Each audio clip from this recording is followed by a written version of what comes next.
Cliff, as a former Moscow bureau chief, you're familiar with the terms Chechen and Chechnya. We have to admit this morning, most Americans don't know a whole lot about that region or that part of the world. These are still early days, but what can you tell us about kind of a primer on that region?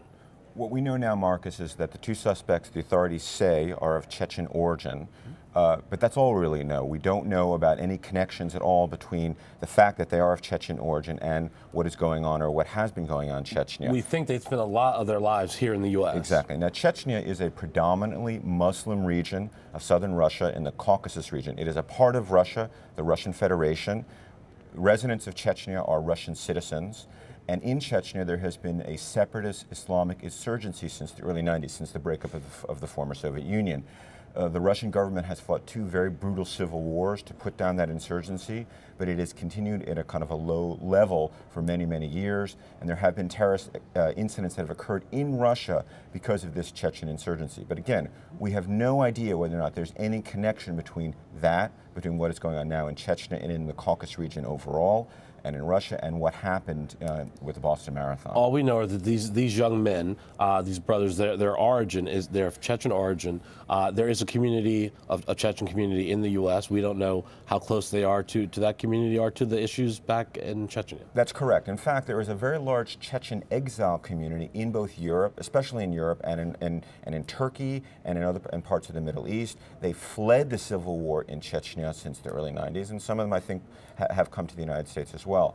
We do know, for example, it appears that one or both of the suspects had been involved in social media, Russian social media. They had taken part in kind of the Russian equivalent of Facebook or other kinds of social platforms, and discussed a little bit their interest in Islam, for example, things like that. Again, we don't really know whether that means anything, whether there's any connection between what is going on in Chechnya, what has gone on in Chechnya, and what happened in Boston. Despite all those open questions, there's still some sense, you have some sense, knowing Vladimir Putin, the Russian leader, that he may look at this and say, I told you so.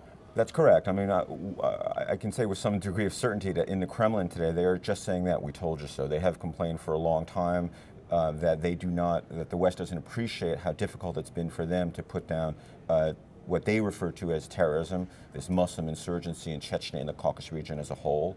They've been criticized by the West for human rights abuses in Chechnya and in the Caucasus region as a whole, and they feel that the West hasn't really understood the difficulties they faced. And the Russians have tried to say this is part of the global terrorism threat. That's correct. They have tried to say that, and of course that will kind of inform the dynamic today as this kind of thing spins out both in Boston, in Washington, and in Moscow. Again, early days still, early hours. What are the questions that still remain to be asked and answered? I mean, I think the important questions are figuring out the background of these two suspects, figuring out when they got to the United States, figuring out whether they were in any way influenced by what happened abroad, and I think the FBI is going to be looking very closely at that.